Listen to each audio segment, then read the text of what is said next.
നമസ്കാരം. നമ്മുടെ ഫാമിലി ഗൈഡിന്റെ പേരിൽ മറ്റൊരു കാര്യം കൂടി പറഞ്ഞിട്ടുണ്ടായിരുന്നു. അദ്ദേഹം പറഞ്ഞത് നമ്മൾ പല വർക്കുകൾ ചെയ്യുമ്പോഴും ചില കാര്യങ്ങളൊക്കെ കസ്റ്റമർ സമയത്തോടെ നിസാരമായ കേസ്, ഒരു വയർ രണ്ടുങ്ങൾ പിരിച്ചു കഴിഞ്ഞപ്പോഴത്തേക്ക് വണ്ടി സ്റ്റാർട്ടായി, അല്ലെങ്കിൽ ഒരു വീൽ നട്ട് അഴിക്കുന്ന കേസുള്ളൂ, അല്ലെങ്കിൽ ഒരു നട്ട് അഴിക്കുന്ന കേസുള്ളൂ, അല്ലെങ്കിൽ ഒരു പൈപ്പ് മാറ്റുന്ന കേസുള്ളൂ. ഇങ്ങനെയുള്ള പല കാര്യങ്ങളും പുറത്ത് നിൽക്കുന്ന ഒരു കസ്റ്റമറെ സംബന്ധിച്ചിടത്തോളം അതിന്റെ റിസൾട്ട് വർക്ക് പറയുമ്പോൾ ഒരു പൈപ്പ് മാറി, അല്ലെങ്കിൽ ഒരു നട്ട് അഴിച്ചു, അല്ലെങ്കിൽ ഒരു വയറ് വിട്ടുപോയത് കണ്ടുപിടിച്ചു എന്നുള്ള കാര്യങ്ങളൊക്കെ വളരെ നിസ്സാരമായിട്ട് ആൾക്കാർക്ക് തോന്നും നമ്മൾ ആ വർക്ക് പറയുമ്പോൾ. പക്ഷെ അത് ആ ഒരു എൻഡ് റിസൾട്ടിലേക്ക് വരാൻ വേണ്ടി ഈ ഗറാഷിലെ ആളുകളോ ഒരുപാട് സമയം, ചിലപ്പോൾ ഒരാളായിരിക്കും വർക്ക് ചെയ്യണം 2-3 ദിവസം, ചിലപ്പോൾ 2-3 പേരായിരിക്കും വർക്ക് ചെയ്യണം.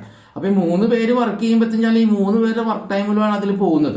പക്ഷെ നമ്മുടെ ഗറാഷുകളിൽ പൊതുവെ കാണുന്നത്, ഗറാഷ് എന്ന് പറഞ്ഞാൽ നമ്മുടെ ലൊക്കാലിറ്റി ഗറാഷുകളിൽ പൊതുവെ കാണുന്ന ഒരു ഇതെന്ന് പറഞ്ഞാൽ ആ റിസൾട്ടിന്റെ ലേബറാണ് 90% ആളുകളും വാങ്ങിയത്. നമുക്ക് പേടിയാണ്, ഒരു വീൽ നട്ട് അഴിച്ചു കൊടുത്തതിന് ഇത്രയും പൈസ വാങ്ങിക്കേണ്ടി വരുന്നോ?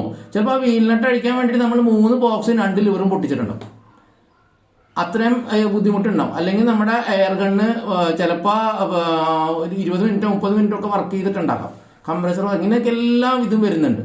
അപ്പം നമ്മളെപ്പോഴും സർവീസ് സെന്ററുകൾ പോലെ തന്നെ നമ്മൾ ലേബർ പറയേണ്ടത് എപ്പോഴും നമ്മൾ എത്ര സമയം ഉപയോഗിച്ചു എന്നുള്ളതാണ്, അല്ലേ?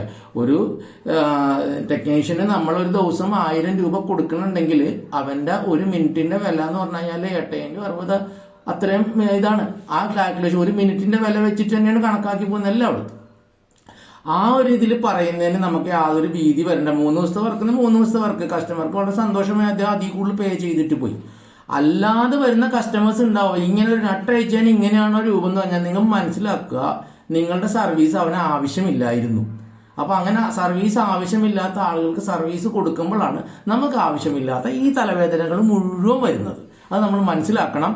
നമ്മുടെ സമയം അത് പ്രഷ്യസ് ആണ്, അത് ആർക്കും വെറുതെ കൊടുക്കാൻ പറ്റില്ല.